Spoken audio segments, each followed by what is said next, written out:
আসসালামু আলাইকুম, welcome to my channel. আজ আপনাদের সঙ্গে শেয়ার করব পাকা কলার কেক। পাকা কলা দিয়ে কিভাবে সহজেই টেস্টি কেক তৈরি করে নেওয়া যায়, আজকে সেই রেসিপিটি আপনাদের সঙ্গে শেয়ার করব। আসুন দেখে নেওয়া যাক কীভাবে তৈরি করছি। সবার প্রথমে এখানে আমি 3টে পাকা কলা খোসা ছাড়িয়ে রেখে দিয়েছি। এটা আমি মিক্সিতে দিয়ে নেব। ছোট ছোট ভেঙে ভেঙে টুকরো করে নিচ্ছি, আমি নিয়ে মিক্সিতে দিয়ে দিচ্ছি। একবার এভাবে আপনারা তৈরি করে দেখবেন, রেসিপিটি আশা করছি ভালো লাগবে। এর মধ্যে দিয়ে দিচ্ছি 60 গ্রাম পরিমাণে চিনি, আর দিয়ে দেব 1 কাপ পরিমাণে নর্মাল টেম্পারেচার থাকা দুধ। খুব ভালো করে এবার এই দুধ, চিনি আর কলাটা আমি মিক্সিতে দিয়ে ব্লেন্ড করে নিলাম। দেখুন এর থিকনেসটা ঠিক কেমন হয়েছে। এবার এটা একটা সাইডে রেখে দেব। এটা একটা সাইডে রেখে দিয়ে আমি একটা পাত্রের মধ্যে নিয়ে নিচ্ছি দুটো ডিম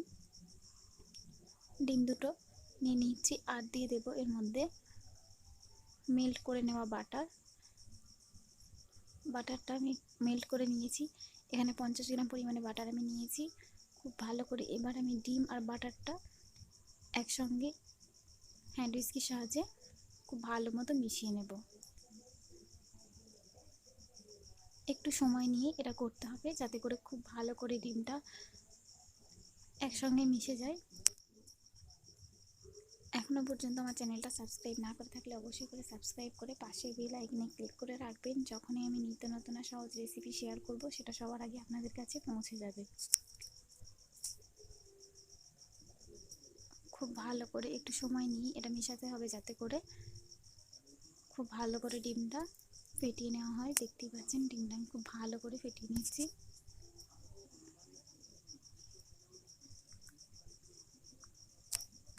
দেখুন ডিমটা খুব ভালো করে আমার ফেটিয়ে নেওয়া হয়ে গেছে। এবার আমি এর মধ্যে বাকি উপকরণগুলো ব্যবহার করব। এর মধ্যে দিয়ে দিচ্ছি যে কলাটা আমি মিক্সিতে দিয়ে রেখেছিলাম, সেই কলার মিশ্রণটা এর মধ্যে দিয়ে দিলাম। খুব ভালো করে এবার ডিমের সঙ্গে কলার মিশ্রণটা আমি আবারও মিশিয়ে দিচ্ছি। এখানে আমি যে যে উপকরণগুলো ব্যবহার করেছি, কতটা পরিমাণে করেছি, সবগুলোই আমি ডিসক্রিপশন বক্সে লিখে দিয়েছি। আপনারা চাইলে সেখান থেকে সহজেই দেখে নিতে পারবেন। খুব ভালো করে এভাবে মিশিয়ে নিতে হবে। দেখতেই পাচ্ছেন ঠিক কীভাবে করে আমি মিশিয়ে নিচ্ছি।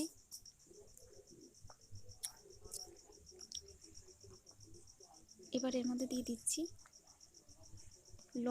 লবণটা আমি 1 চা চামচে 3 ভাগের 1 ভাগ ব্যবহার করেছি।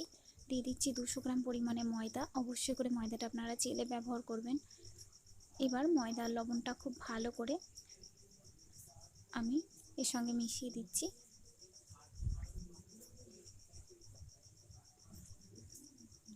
কোনো রকম যেন দলা না পাকিয়ে যায়, এরকমভাবেই স্মুথ করে এভাবে করে নিতে হবে। দেখতেই পাচ্ছেন ঠিক যেভাবে করে আমি করছি, দেখতেই পাচ্ছেন কোনো রকম ময়দা দলা পাকিয়ে যায়নি, একদমই স্মুথভাবে ব্যাটারটা তৈরি হয়েছে। এবার এর মধ্যে আমি বাকি উপকরণগুলো ব্যবহার করব। সব কিছু রেডি করে নেওয়ার পরে আমি এর মধ্যে দিয়ে দিচ্ছি সামান্য একটু বেকিং সোডা, সামান্য একটু বেকিং পাউডার। খুব ভালো করে বেকিং সোডা আর বেকিং পাউডারটা আমি এর মধ্যে মিশিয়ে দিলাম।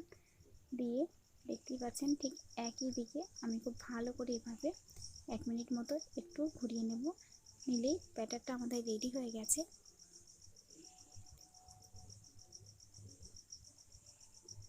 দেখুন খুব ভালো মতো ব্যাটারটা রেডি হয়ে গেছে।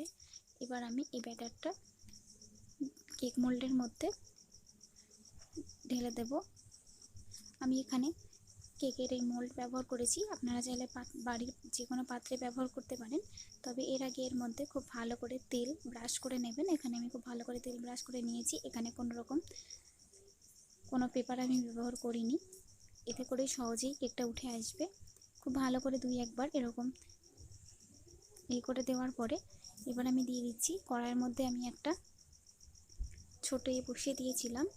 দিয়ে এর মধ্যে ঢাকা দিয়ে দেবো 1 ঘন্টার জন্য। এটা একটু হতে সময় লাগে, তাই জন্য অবশ্যই করে 1 ঘন্টার জন্য এভাবে ঢাকা দিয়ে রাখবেন। 1 ঘন্টা পরে দেখুন কেকটা রেডি হয়ে গেছে। তবে কেকটা রেডি হয়েছে কিনা এটা বোঝার জন্য একটা ছুরির সাহায্যে আমি আপনাদের দেখিয়ে দিচ্ছি। দেখুন এভাবে চারিদিক দিয়ে ছেড়ে আসবে নিজে থেকেই কেকটা, আর এইভাবে মাঝখানে একবার এরকম দিয়ে দেখতে পারেন। দেখুন ছুরিতে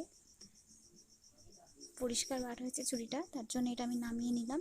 নামিয়ে হালকা একটু ঠান্ডা করে নিয়েছি, নিয়ে কেকটা আমি মোল্ড থেকে ছাড়িয়ে নিলাম। দেখুন একদমই সহজে কিন্তু এটা ছেড়ে এসছে, দেখতেই পাচ্ছেন কেকটা কতটা ভালো হয়েছে দেখতে। তবে এখানে আমার একটা ভুলের জন্যে কেকটা আরও বেশি ফুলতে পারতো, সেটাও আমি আপনাদেরকে বলে দিচ্ছি।